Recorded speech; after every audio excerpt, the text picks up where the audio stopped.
to the cloud. Hi, Hello. I'm Sorscher. I'm an undergrad concentrating in performance studies where I focus on puppetry, both in theory and practice.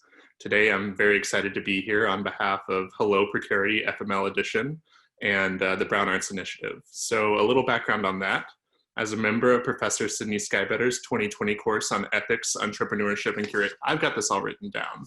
It's all on paper here. So I'm going to read it.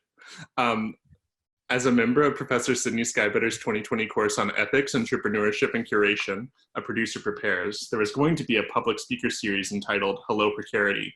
However, after COVID, we realized that precarity is not necessarily something to say hello to, rather, it's already found our ways into our lives and homes. So, 4 of Skybetter's students, Lucy Duda, Patty Garza, Madeline Greenberg, and myself, collaborated with Brown Arts Initiative to produce our own series entitled Hello, Precarity, COVID-FML Edition, featuring artists, funders, and culture warriors talking about life in the arts in the emerging COVID-19 era. I'm joined today by Raja Feather Kelly, culture warrior par excellence. Raja's career in New York and the world is characterized by his unique blend of media, theater, and dance, especially how the 3 of those are impacted by contemporary and late 20th century popular culture. Whether it is through his artistic direction of the New Brooklyn Theater, his collaboration with downtown fixtures like Soho Rep and New York Theater Workshop, or his personal choreographic practice with the Feather Theory. Ow! Ow!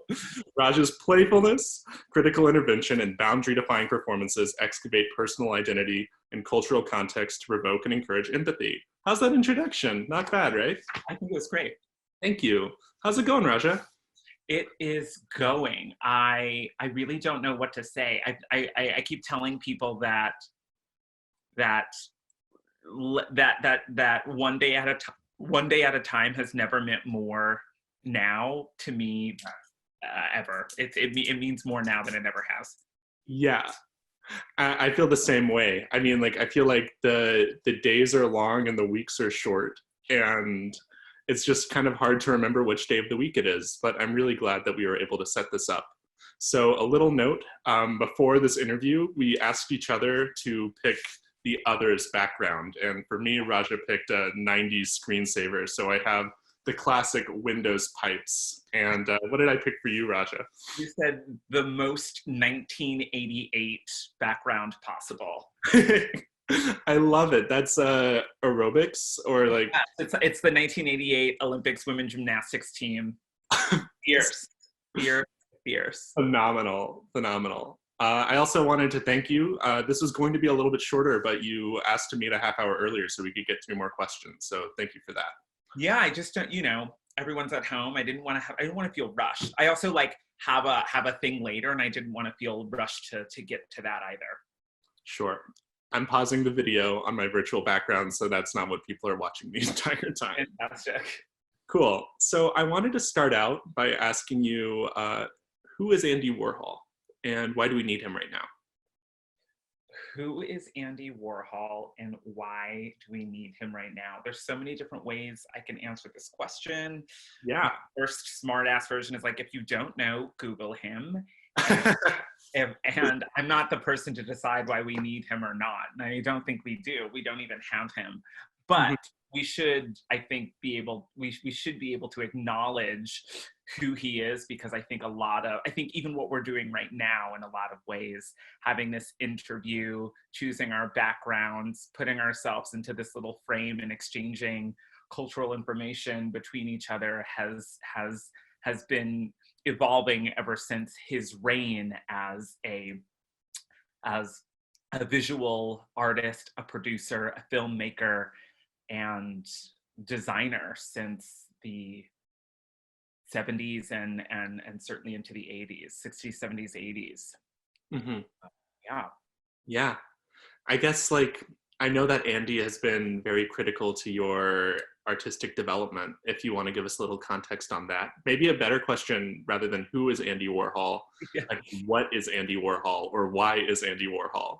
Yeah. Well, yes, I would say that it's not Andy Warhol the man. I would say it's Andy Warhol the philosophy that I have really been obsessed with.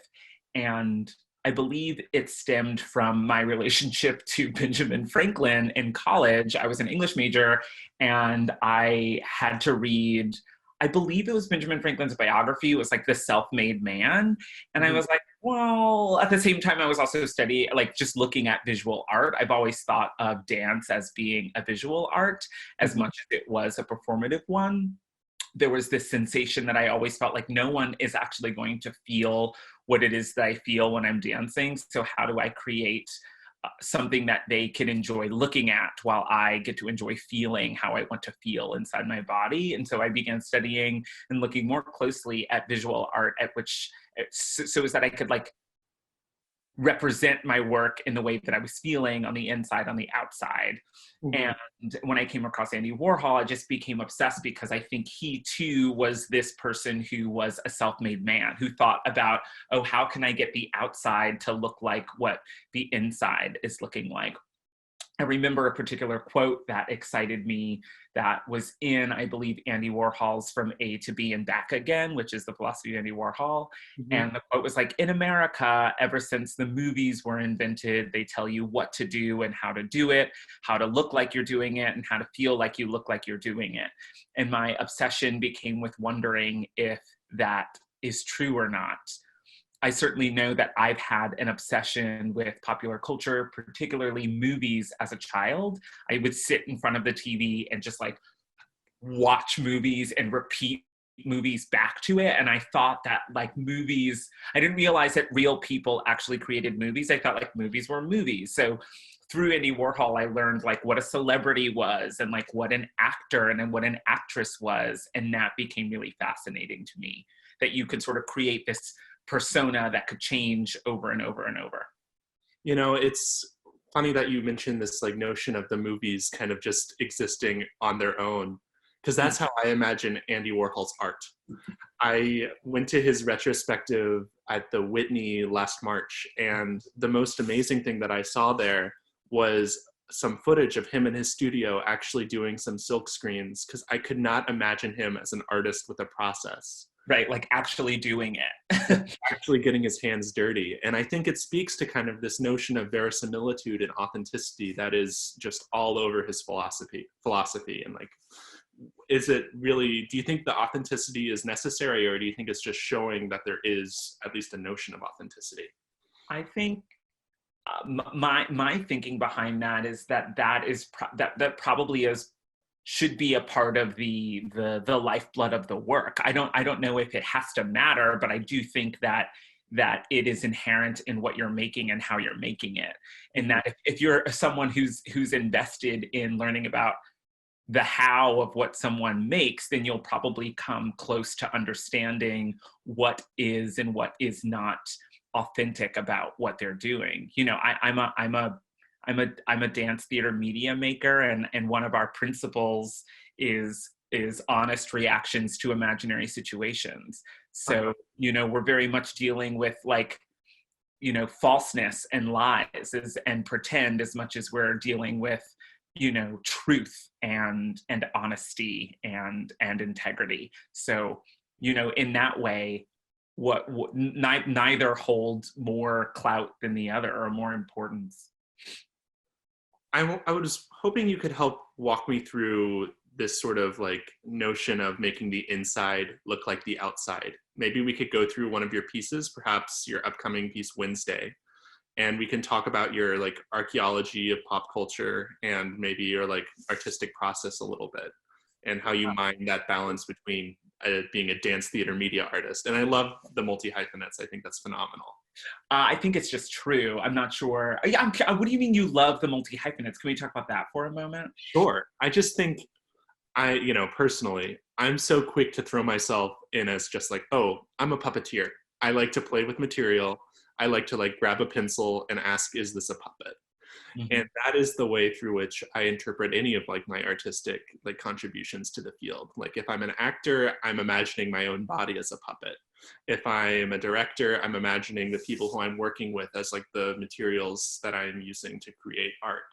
But like it all comes back to like this one frame of thinking, which is for me a puppeteer. I I see that you're not putting yourself into that box. You're kind of like creating assemblage. And I think that's a difference between the two of us, which I would like, I want to learn from you. Well, it's interesting you should say that. So what is, if you don't mind my asking some questions, I'm curious as to like what your professional background is. As a puppeteer? Yeah. Sure. So I started puppetry here at Brown. I worked on a show called Erratics. We brought in Dan Herlin from, I think, your neck of the woods. Yeah, I love Dan. I love and know Dan Herlin very well. Yeah, yeah. And very well, but I know well of Dan Herlin. Yes, he is the node for puppetry. So shout out to Dan. He made me a born-again puppeteer. I took a year off school and I moved to New York, and I worked on several different puppet shows kind of around there, low rent ones. And then I was able to assist on shows like Chimpanzee at Here Arts Center, another place that I know you're familiar with. Yeah. And I got to work closely with folks like Basil Twist and Nick Lehane, and I met several of the Hensons there. Nice. And coming back to Brown, I've produced several shows through the infrastructures available at Brown University Student Theater. That's amazing. Now that I'm kind of isolated here, yeah, I'm trying to find ways to do art when I don't have a puppet workshop that I can just steal materials from. So that's been very, very good. I mean, I think something that isn't represented in perhaps like my bio or even on my website, although I'm sure in the internet it does, is perhaps like sort of the history of that multi-hyphenate, right? So whereas like, for me, I think it's been I've had a lot of struggle, actually. I think I've only ever considered myself a choreographer when I came to New York in 2009. Mm-hmm. And I was forced in many ways to self-produce my own work. And particularly in response to rejected grants at which I would present my work present myself and my work as dance and myself as a choreographer, I would get pushback. That's like, well, this is theater. This is theater. This is too theatrical. It's not movement invention. It's not movement research, etc. Which baffled me because we spent most of our time inventing and researching movement. And, so then I would spend time, listening to these grants and listening to these rejections. And then I would apply for theater. And then theater would be like, oh, well, this is clearly, same material, same, work sample. This is dance. So, just, work on your work samples, work on this because, we really want to support theater artists making theater. And it's very clear that you're a choreographer making dance.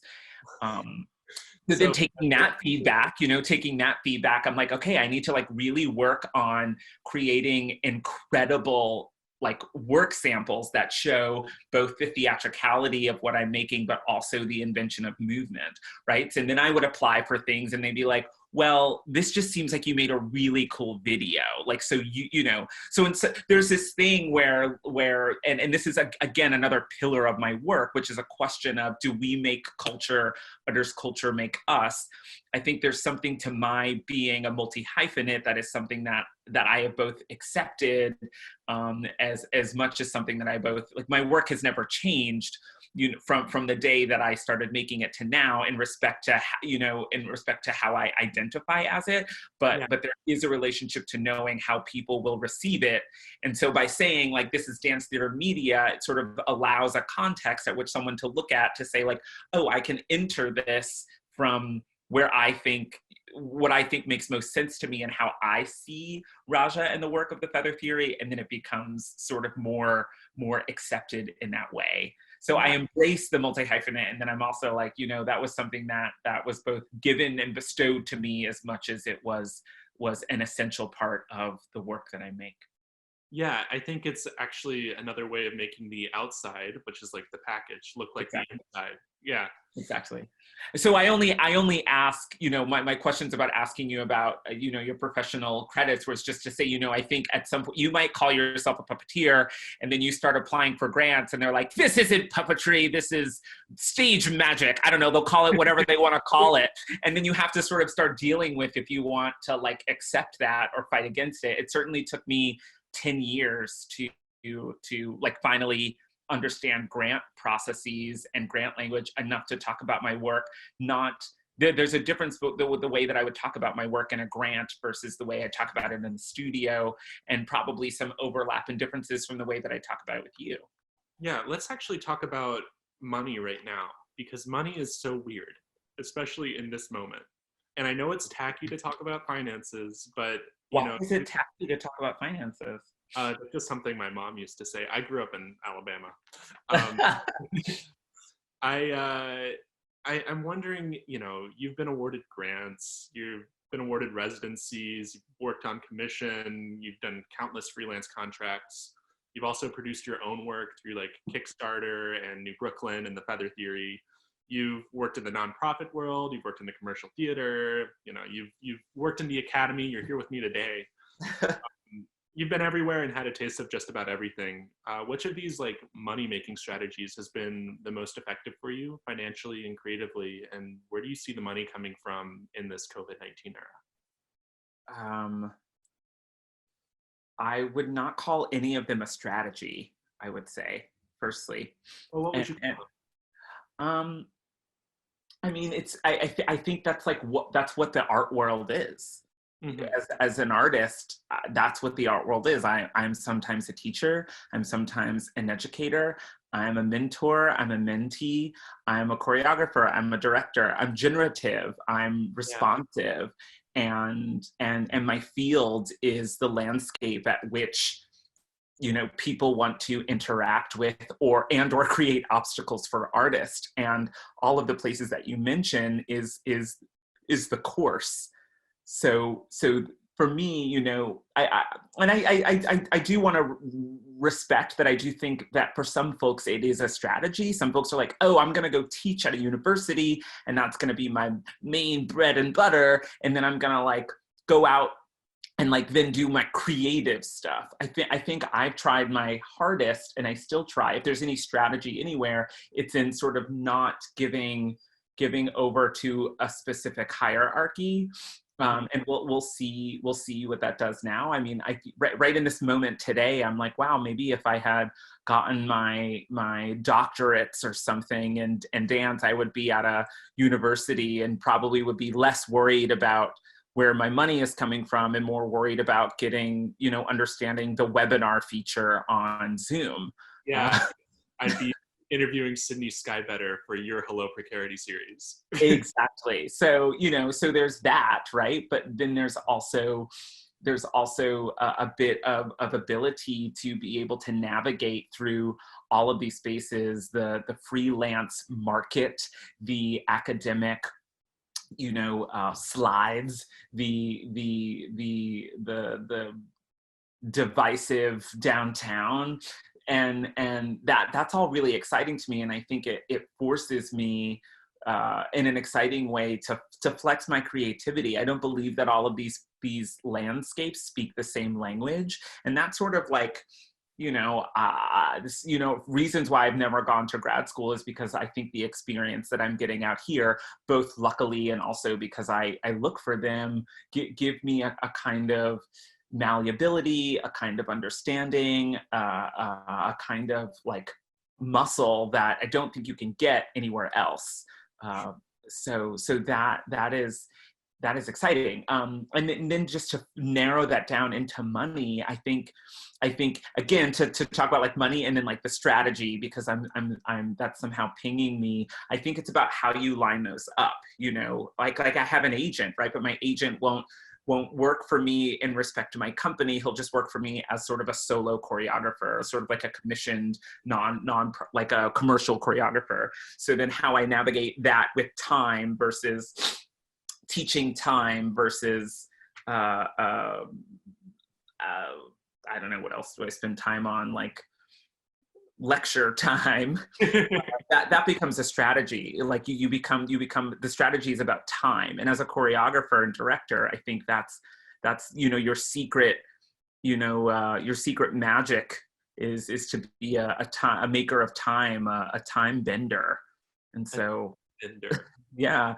And so, you become really fluent in that language and that magic of how do I deal with time, and how does that time best support my creative side, and how does understanding time support my financial side. So as a time bender, what does your Google Calendar look like? Like, is it? It used to look quite exhausting, but very exciting to me. And today it's everything starts with Zoom. I keep telling people I'm going to start sending out invoices for Zoom. Like if anyone like has a meeting with me about anything, I'll just like invoice them, because that's what my time in my Precarity FML life now is, just like navigating Zoom. She's like, oh yeah, I have a Zoom call from 9 to 10. Then I'm going to like have breakfast. Then we have 4 more Zoom calls. Then I'm going to pause. Then we have another Zoom. Then I'm going to FaceTime, then phone call, then back to Zoom. It's wild. Yeah, it's so much sitting down for a person who is all about, being in the body, being in the space. Sometimes if I'm not having to sit at the computer, if I do a phone call or a FaceTime, I'll try to take a walk, or I'll pace my apartment. Well, feel free to pace around if you want. I won't knock you for it. Yeah, I appreciate that. Yeah, thank you for your candor about all this money stuff, especially because my mom thinks it's so tacky to talk about it. Of course, I don't think it's tacky at all. I think it's really important. So feel free, if you have other more specific questions about it, that I'd be happy to answer them. Sure. I mean, I'm going a little bit off book here, but like, what's the story of how you secured your first grant? Well, it wasn't that long ago, which is, it's interesting to think about having been an artist in New York, working for 10 years or over 11 years. Actually, it's been more than that. Wow, how many years has it been? Do you know? In 2000, it's 20. I moved here in 2009. So what's that? So 12 years. Yeah, 11, 12 years. So, so yeah, I got my first grant maybe 2 years ago. And I think the thing that changed for me was sitting on a grant panel. Like I volunteered to sit on a grant panel. So I saw who was writing grants and how they were writing them, and how the panel deliberated against them, and what they look for in the room versus what they actually say they're looking for in the application. And that was pretty revealing to me. And knowing that like there is, I think as an artist, you really want to express all of your ideas. You're like, it's like, especially for me, I'm very layered, I'm very philosophical, very poetic. I was an English major with a concentration in poetry. So I'm like very flowery, very, very like verbose. And then I get in the room and I see people who are like, I don't know what this is. And they just toss it to the side. You're like, wow, I know that person spent hours and hours and days and probably weeks and months on crafting that language, that to them, because there was too much of it, or because it was, had too many metaphors, it was just tossed to the side. And so figuring out how to talk that language is how I feel like I secured my first grant, and also not being afraid to defend my work. I think that was another thing, which is like, this is what my work is about. And maybe it might seem I used to get that my work seemed to what's that word, like, I guess like unachievable or something. So then it's just like, there's these ideas are too big, like it's impossible to do them. So it's like you're not getting grants, but then you're still figuring out ways to make work. So then at some point you have a track record where you're like, every time I apply for this grant, you tell me that the ideas are too big and that they're like, you don't believe that they're possible. And yet for the past 8 years, when you haven't granted me this money and I found the money on my own to do this work, I still completed what I said I was going to complete. So like, I have a track record of doing what I say I'm going to do. And so you can no longer use that as an excuse to not fund me. Right. Find another excuse and then I'll tackle that. But you can't say that anymore. So it was like a combination of learning more about my work, getting on the other side of the panel, being okay with defending my work, and making my work, and not letting getting the grant or not getting the grant determine if I'm going to make the work or not. That has helped me to secure my first, second, third, any grants that I have gotten. Cool. Is there any of your work that you think is like particularly salient at this moment? Like, or would you modify any of your pieces to make them more exciting or pertinent for April 2020? I would never change a work to make it respond to a certain time. That doesn't make sense to me. Sure. For my work. However, I do believe that this work that I just recently made, which was called Ugly, it was a solo, was made in 2018. I think that I performed it in 2018, and then it was the last performance, the last live performance performed in Seattle, Washington, before the state shut down. Wow. And there was something very, very, on multiple levels, salient, to use your word, about performing that work. The work stars me, and I'm in this chamber, this like isolated box for much of the whole work. And the work in many ways is about otherness and about how we are taught via popular culture to see the other. In my particular circumstance, the other was a black, or rather like a yellow glamour alien that was taking hold of the body of like a black queer male. And performing that at a time where I'm like behind this plexiglass, I'm like looking at people, I'm like, am I the disease? How do people feel about disease? How do people feel about things they don't know about? Was a very exciting and challenging and new way to perform. And then particularly the last two performances were even more gushy, is a word, I don't know, because the theater was like theater was shutting down. Right. So then there was this experience of like, well, everyone here in this audience really wants to see this show. Like they're here, they're sitting 8 feet apart, and like the importance of seeing art to them at this moment is more important than, or is equally as important to them as like feeling safe, like what would that be like right now? Like if I went out and I was like, I'm performing this show, I wonder, if people came to see it, you would know like, oh, they really want to be there. So that's a beginning in respect to talking about its saliency. Is that a word? Saliency, salientness? Word now if it wasn't. I think I like it.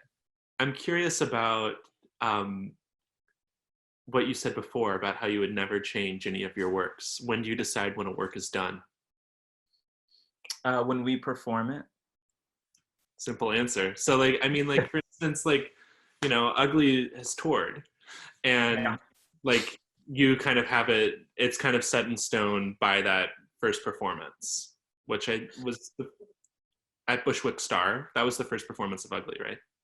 Correct. I would say here's something that might challenge what I just said. I don't believe that any of the works that I make are frozen. I think embedded in their DNA and embedded in the performance, embedded in the script, embedded in the choreography, is that this idea of honest reactions to imaginary situations. And so they're inherent in the way that the work is built. It's built to and it's not improvised, but it is built to be malleable. It's built to change depending on how you as the performer make the choice to perform something. And therefore, if I were to perform Ugly tomorrow, it would be a different piece that was performed in September 2018, and the script and all of my works are scripted, even like the dance is scripted or set in stone, as you would call it, leaves room for it to be performed in the room that it's in at the time that it is being performed, if that makes philosophical sense. It absolutely does. And there's also this notion of the performance changed fundamentally when everyone had to sit 8 feet apart. Exactly. Like, they're all bringing their own context and fears to the piece. And it's interesting because rather than an inside struggling to make itself reveal an outside, it's rather an outside changing what the inside of the piece might look like. Yeah, I think both are, I think that's what the dialogue is for like a corporeal art, is that's happening simultaneously. Mm. On this note of ugly, which by the way is a piece that I just have so much appreciation and respect for, and I wish that I could have like seen a live version of it. I've seen some of your work live, and I've loved everything that I've seen. But Wow, thank you. yeah, but the first one I saw. Oh gosh, I'm gonna gush for a second. The first one I saw was your piece that you did at the Armory in 2018, where you had everyone in morph suits. Oh, right, yeah.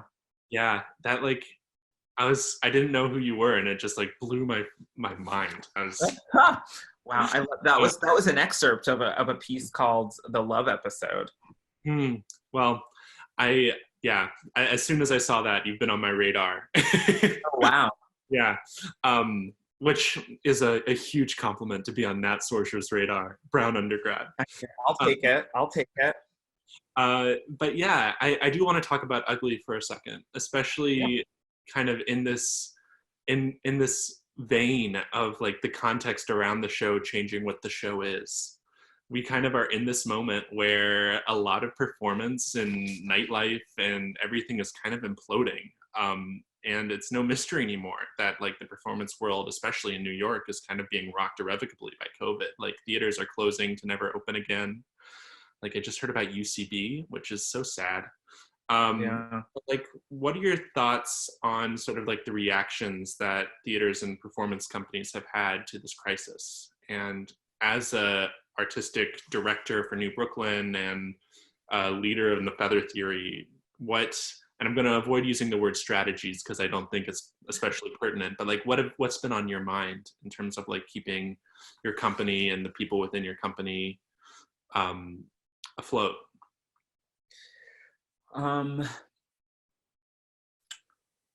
There's a couple of different ways to respond. I mean, I think people are doing what they have to do. I think that people are. I think that artists right now are being forced to consider things they never thought they would have to, and I think that we're actually. I think many artists are kind of equipped to know how to deal with circumstances that, you know, how do I even describe? It's like, I also want to acknowledge that this is a very difficult thing to talk about. I know several of my friends are very deeply struggling with everything that's going on. I'm sure that there are several people in your life that are struggling as well. Yeah, thank you. Yeah, I'm just trying to like, you know, I think in some ways, you know, emotions aside, I don't know if I can say that. I don't know. It feels like, okay, if the show was tomorrow, right? There's like, we're often as artists put into situations where it's like, it's now or never. Like all you have to do is make choices. We're like very equipped to do that. It's not always fun. We don't often get what we want. However, I do believe that the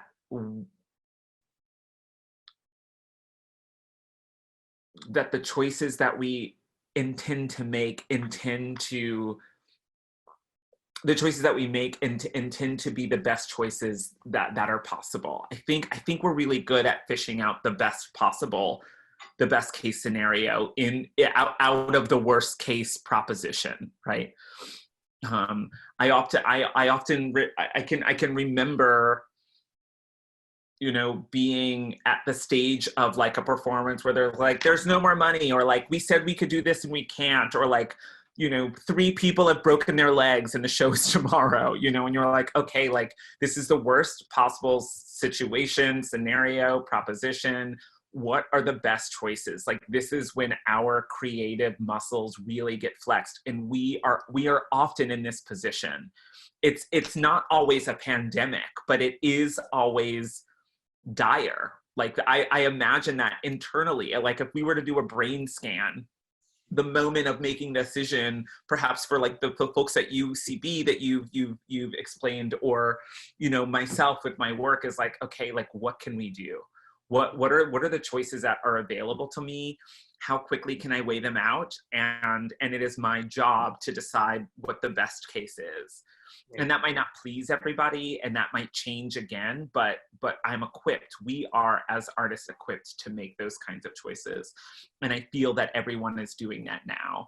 I think the results are not exciting, but the best choices are being made, and they will continue to be made. It's incredible just generally to watch the entire world evolve in a matter of weeks. It's like there is a new kind of reality right now that we're all dealing with, and there's something comforting to know that everyone is dealing with it in one way or another, and that's not always the case.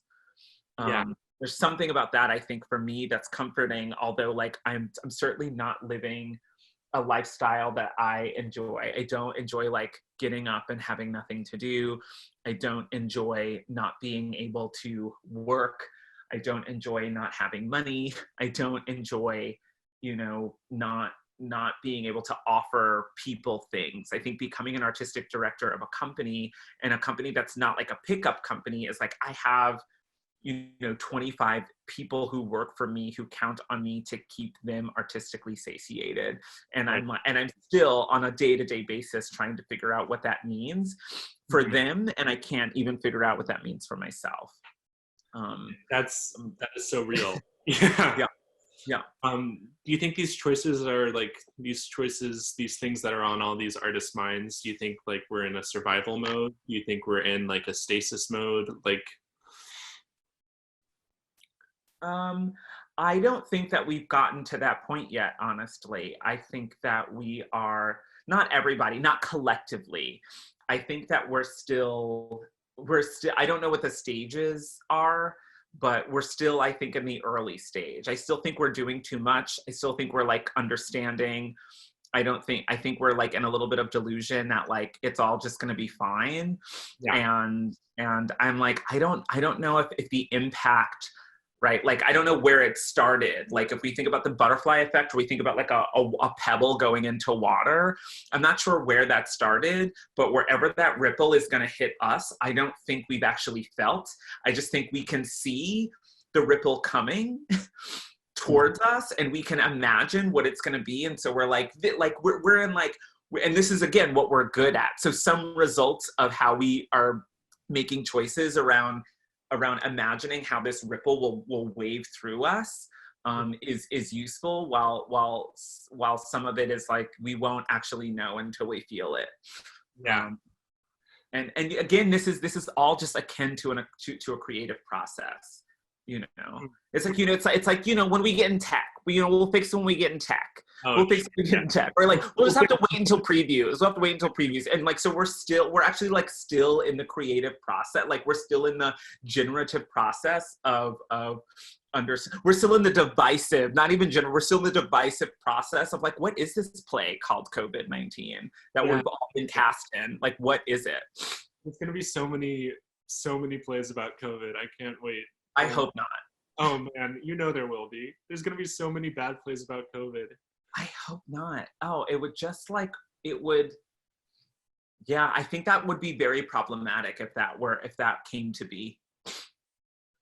I mean, I don't know. I know some of my, like, I'm trying to think. It's just one of those things where like the experience of COVID is so individualized that either people won't feel like they can access the work that they're seeing because they're like, well, that wasn't my experience, or like it's too hot. I don't know. I imagine I don't know. It's not something I want to see, I don't think, depending on who does it.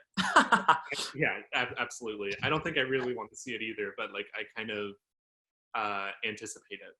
Right. Oh, I really hope not. That's like the one thing I don't want. I don't know. I mean, yeah, I don't know. That might be something I really don't want. And I don't really like deciding about my wants or not, but that feels like something I feel very strongly, a strong like aversion to a play about COVID-19 or coronavirus. That being said, right, like we're working on a show that's like essentially a live documentary. And so it's something I'm thinking about right now is like, how do I document this time? right? Like when we finally perform, we'll have to say in the documentary that our process was derailed in part by COVID-19, right? So like, how does that get represented? And I'm also like so adverse to even saying those words like COVID-19, you know, I'm just like, I don't know. Yeah, it's not a sexy ring to COVID-19. Not even a little bit. Even a tiny bit. The work you're referring to, is that Wednesday? I'm sorry, yes, yeah. Cool. Can you speak I wanted to talk about this earlier, but we got on a lovely tangent, but I do want to know how you kind of turned Wednesday, which is a loose adaptation and reimagining of Dog Day Afternoon. How do you make the outside of Wednesday reflect the inside of Dog Day? And like, what is the story? What is the process there? Oh man. Well, you know, that show is in process right now. So it will be somewhat challenging to talk about a process that I'm right in the middle of so articulately. However, I can tell you, I can speak narratively. So I've always been excited about the movie Dog Day Afternoon. I just have always known it was an incredible movie. And over 6 years ago, I was excited about doing something with it. Like, I don't know, there's something about this movie. Close watch after close watch, I realized that who am I connecting to with more outside? Like, once you get over Al Pacino's acting, you're like, okay, so what is this really about? Right? Like, it's fascinating to watch like someone like have a journey like that, specifically Al Pacino. The movie is about Al Pacino, right? And I realized that that's the problem, because the movie shouldn't be about Al Pacino, in my opinion. It should be about Leon, who is his boyfriend in the movie, to which was inspired by a woman named Elizabeth Debbie Eden. Mm-hmm. And when I realized that, and I realized how much I connected to that character, I was like, oh, what would be fun and exciting to just recreate the entire movie from the perspective of Leon. Right. So then I started researching who Leon actually was. And there is when I like ran into like a lot of problems in respect to like where the truth actually existed. Mm-hmm. So then once I learned that it was based on a real woman whose name was Elizabeth Debbie Eden, then my quest became to turn this movie inside out and tell the movie, like recreate the movie, but from the perspective of Elizabeth Debbie Eden. And it was in that process that I just kept running into sort of hurdles. And as I ran into hurdles, I was like, oh, this is so very postmodern of me. Like, the thinking is so very postmodern, which is like, you know, I'm trying to deconstruct this thing and reconstruct this thing, and I can't do it. Like, it's impossible to reconstruct it after you've deconstructed it. And it's always in my like academia that like how you show process is very important. Like, how can you show not just what, but how you did it? Yeah. And then I got fascinated with being like, oh, okay, I'm just going to create a documentary of me and my company's journey to try to tell the story of Dog Day Afternoon from the perspective of Leon that was loosely inspired by Elizabeth Debbie Eden. Wow. But then I realized that like, I'm not actually a filmmaker, I'm a theater maker. And so then I was like, well, what is like theater verite? You know, like what is creating a documentary about a film that we were trying to make a performance about a part of the movie and a POV of the movie that never existed was. You see, it keeps unfolding and unfolding and unfolding. It's like the Russian doll of theater. Yeah. And so then I was like, great. So like what we have to do is continue to try to make the movie version of Dog Day Afternoon, but from the perspective of Leon, loosely based on Elizabeth Debbie Eden, and then document that process. And then from the documentation of that process, create another work that is the performance of that documentary. And that's what we're currently in the middle of trying to do. You know, Raja, if that's you not at your articulate, like, I can't wait to see what articulate becomes for Wednesday, because I think you did a wonderful job. Well, I appreciate that. Of course. And I think it does a great job of like explaining kind of like this pop culture archaeology that like is so like inherent to like the double hyphenate of your label. I think I want to return to this notion of being at Ugly and seeing everyone sitting 8 feet apart from each other. Yeah. And I'm especially like in the context of like, is there going to be a bad COVID-19 play? Because art communities have traditionally responded to crises by bringing people together. I mean, up to like the very end, like we were trying as artists to like get people into like rooms, sitting them 8 feet apart. Now people are trying to do plays over Zoom, things like that. We're trying to forge these communities, and we're trying to bring people together into spaces, especially queer spaces, which have historically relied on co-presence and congregation. I'm thinking of like gay bars and Studio 54 and the Pyramid Club, like to bring Warhol back into the conversation a little bit. And of course, ball culture and dance parties. What do you think is the future of like these queer performance spaces and activism and everything if we can't be co-present and congregate because of a threat or fear of infection? So, I mean, what do you make of this like implosion of the performance community and nightlife in New York and in other places around the world? I think that we are all taking a very harsh look at understanding what need is and what we need, what we truly need, and perhaps not just what we want, and the differences between those things.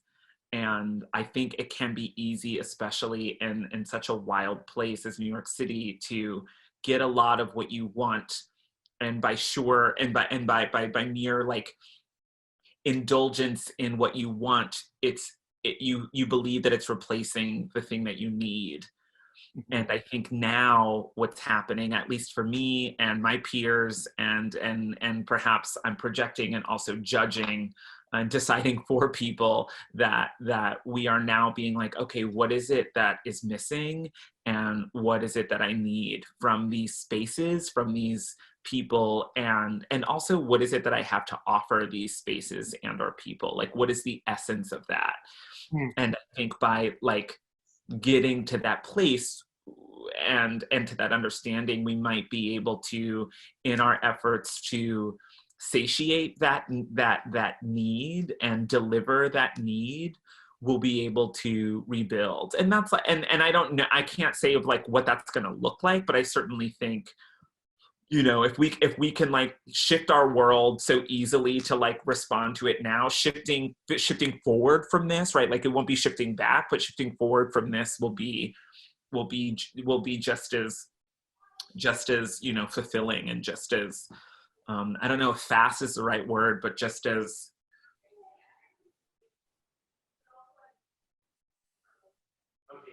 in retrospect, so like in retrospect, after we move forward from this, it will have seemed organic. It won't feel organic doing it, and it certainly doesn't feel that way now, but once we get to where we're getting, and then we get past that and then look back, it will have felt organic. Yeah, I mean, I guess that like kind of comes with an assumption that there will be a return to like some sort of normalcy. No.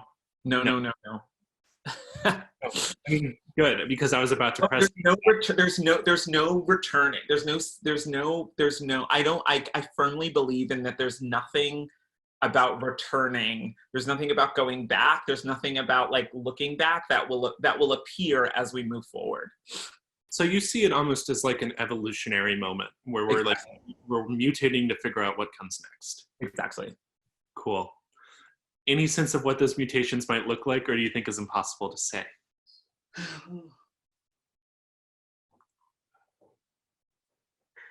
Speculative, minimalist, and crafty.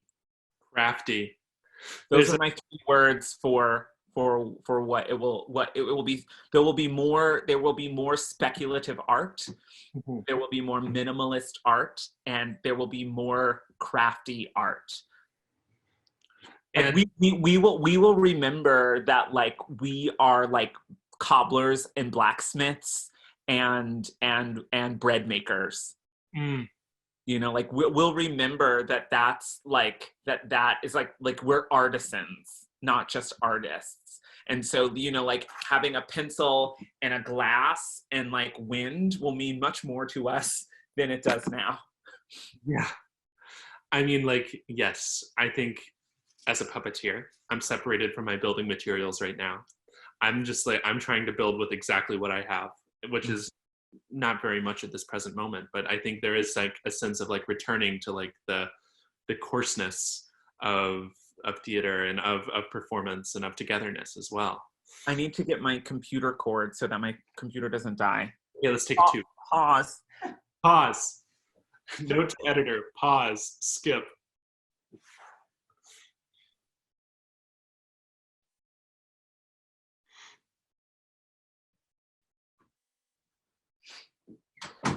Okay, I'm back.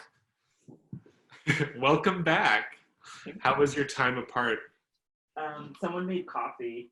Oh, that's nice. I say someone, I only live with my husband, so. Well, mystery solved. I liked imagining that there was, you know, a group of people here and someone made coffee. Yeah. Oh, hello. Yeah, it's been so long. I'm a coffee shop kind of person. It's been so long since I've been to a coffee shop now. And like, I just need a specialty drink. I need a cocktail. Yeah, well, it's Friday. Get into it. All right. What were those three words again? They're speculative. We'll check in the edit. Oh yeah, it was speculative, minimalist, and crafty. Crafty. I think that crafty is one that I'm especially interested in because a pet peeve of mine has always been when theaters or companies describe themselves as crafty or scrappy, because I feel like that's like a way for them to like get off the hook for like not making art up to the caliber that they could. Right. But I think maybe there is a linguistic or rhetorical distinction between crafty and scrappy that I need to look into. Cool. I think these are great speculations. I think I'm curious if you see a distinction between like what, say, like the art scene will look like and what, like, say, popular culture will resemble after all of this. I mean, I know the two go very closely hand in hand, but do you think our pop stars will be much more minimalist in the near future? What's Ariana Grande's next album gonna sound like? Well, here's the thing. I mean, we all experience popular culture like 10 months to a year behind it. So like there's a bunch of content right now that's already created that when we like come out, it will continue to look like what we're used to seeing. And so when it changes, which will be like, you know, a year after we create new content, we won't even know. So you're pointing at like a lag between like the when we experience and then before when it's created. Yeah. So like what's being generated right now while we're in the midst of like this quarantine moment, we're not going to feel as like pop culture consumers until 2021.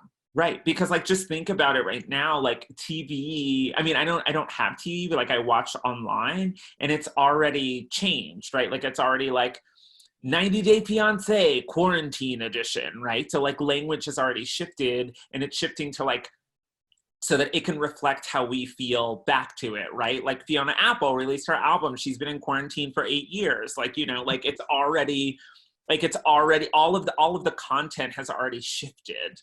Yeah. Right. So when we get the like Ariana Grande album that she was working on before she had to like go home, it won't feel like it was in response or that it was made in this time. But like, you know, I don't know, some people have told me that like TV will some TV will look different because it'll just be like 2 cameras now. Like it'll be like 2 cameras and a drone because that like allows you, you know, there'll be much more solo shows, much more like less, there's like minimalism. I guess those same things will exist for culture in general. Mm-hmm. You know, it'll be like things will be minimal. But we'll already be used to seeing that, because like, look, like you and I are having this conversation, it's just like the two of us, you know? Yeah. Well, you know, things like that where you're like, oh, I'm just used to seeing, you know, just a face and, you know, a spotlight. I'm just used to seeing that already. So we won't, I don't think that we'll see like a huge shift. So it's not like we're going to see a bang, but we will feel ripples. Is that what you're just trying to say? Yeah. That's maybe a good way to say it. We'll see the ripples.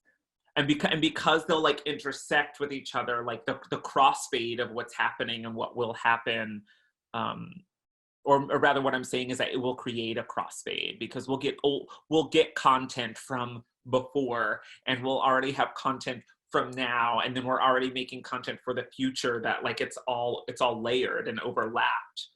Yeah, I mean, like, you know, I don't have TV either, but like I have been watching a lot of stuff on like Netflix. Yeah.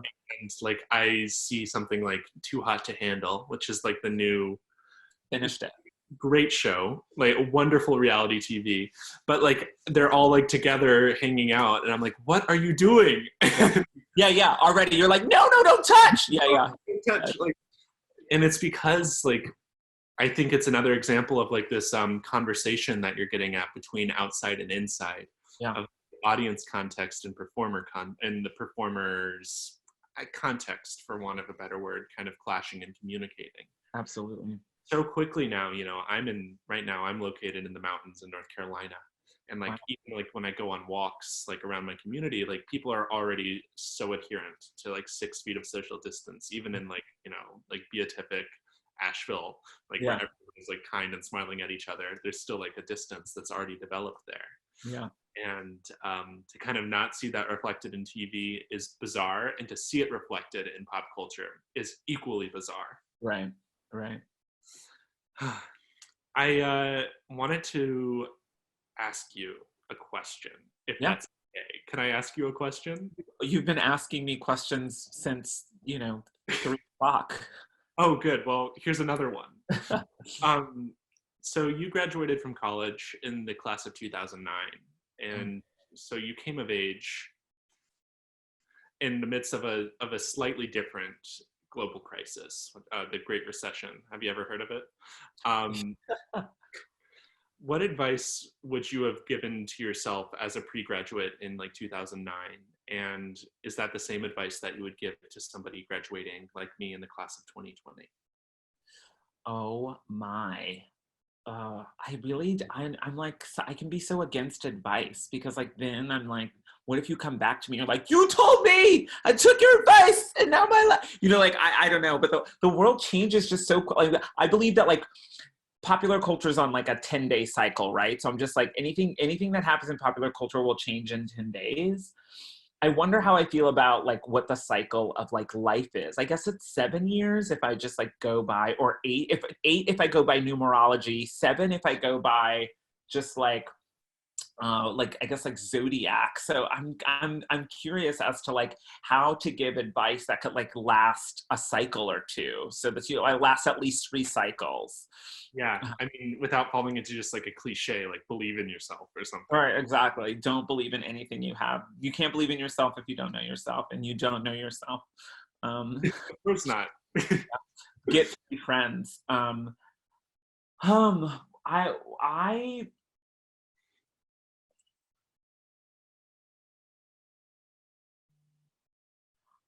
I think that you have. I think I don't know what advice I would give myself. Mm-hmm.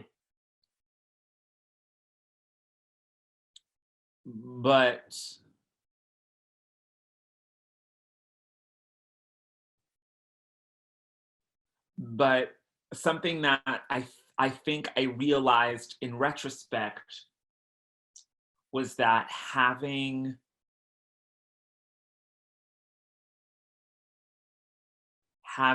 like you need like a dodgeball team. You need a dodgeball team. Cool.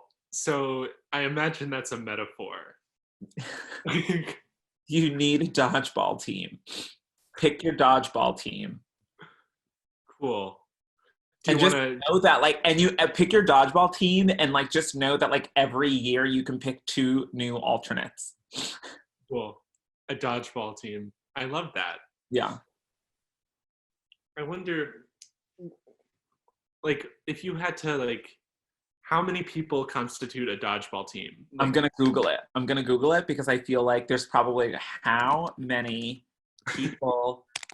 I would say in my mind, I immediately thought 7 or 10. mhm.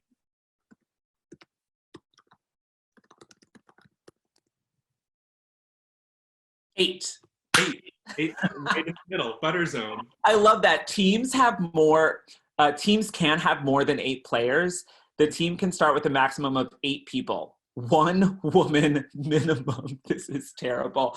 I think I just found my next piece also, by the way. How do you feel about having 1 woman minimum on your dodgeball team? I think that most of the people on my team are women, FYI. Mine as well. At no point on the game may a team have more than 8 people on the court. A match consists of 9 games. That feels really accurate, and it is probably my next piece for like 2025. It's going to be called Dodgeball. Thanks. But that feels right. Like, you want to have 8 people on your team and 2 alternates. Cool. I think that's wonderful advice. I think I'm going to start thinking about things more ludically in terms of dodgeball now. I mean, I think it really makes sense. You want people on your team. You know, you want people to protect. You want people to protect you. You want people that are excited and ready to play. Who is the opposing dodgeball team in this metaphor? It could. I mean, I think it's a tournament. It's a tournament. Okay. Yeah, of course, right? It's a tournament. No, that makes so much sense. Tournament. And yeah, I don't know. I think the greatest lessons I've learned are from people who are in my life for a long period of time.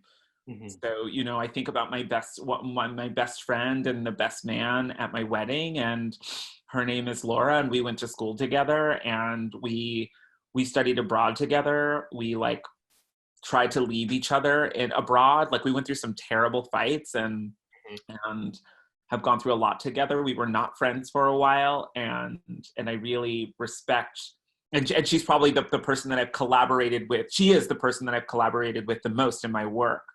And even another friend of mine, Kate, we went to school together, and then I like moved into her apartment, and then we were not friends for a really long time. And then I got really close to her family, and then, I don't know. And then sometimes and then maybe I traded Kate out for somebody else, for the alternate for like a year. And then I realized, all right, Kate, no, you're back in the game. And then like in the alternate, and the alternate, those 2 alternate spots are, like people who are there sometimes. And I don't know. I like this thing of dodgeball. I think it really makes sense. That's the advice I would give. I like this advice. How do I ask someone to be on my dodgeball team? Or I think you just know. I think you just know.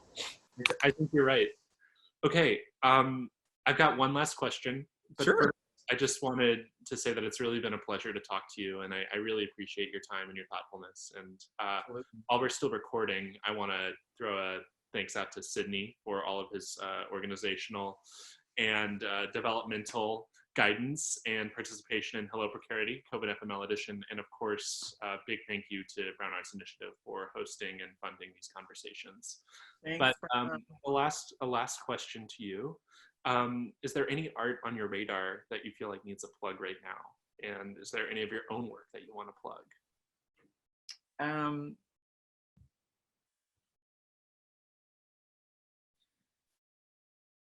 There's no art on my radar. I mean, I study popular culture, so I'm in this fascinating time of like trying to figure out like what is the popular culture that I'm studying versus the popular culture that I'm just enjoying, and it's really difficult right now when I don't leave home. Right. But I don't know.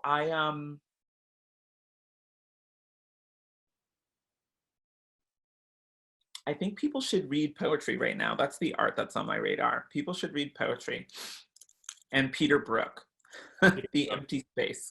Oh my God, my directing professor is going to die when she hears that, because she's that's what people so much about The Empty Space during this moment. Yeah. And And I don't know. I mean, I think people should stay tuned to what I'm doing. I have projects that are I'm working on a show called Wednesday, which is the recreation of Dog Day Afternoon as a speculative dance theater surrealist work. And after that, I'm working on a work called the McCarthy Era, which is essentially like using anthropomorphic bunny rabbits who are experiencing the television show Real World as if it were doctored by Senator McCarthy. And after that, I'm working on a piece called Fantasia, which is an attempt to use Walt Disney's collaboration with designers as a blueprint for creating the next installment of Fantasia, but as a live performance. Wow. And then stay tuned to Dodgeball, because that's coming. Dodgeball. Ugh, I'll be following that. Yeah. Absolutely. All right, Raja. Oh, I just got a text saying that your time is up. Nat, you're done. Raja, we are done. Thank you so much. I really do appreciate it. And yeah, stay safe out there. Do something nice for yourself today. Thank you. I appreciate that. You do the same. It's been really great to talk and to think in this way. So thanks for the time and space. And thank you, Sydney, who is always putting me in the right spaces and places at the right times. And thank you, Brown, to which I was talking to Brown University this morning, somebody. Yeah, you've got another thing card. And then, yeah, I have another. Will you be at that talk with Andrew Schneider? Mm-hmm. Oh, I'll be in the audience. Oh, cool. Yeah. All right. Thanks, Raja. Of course. And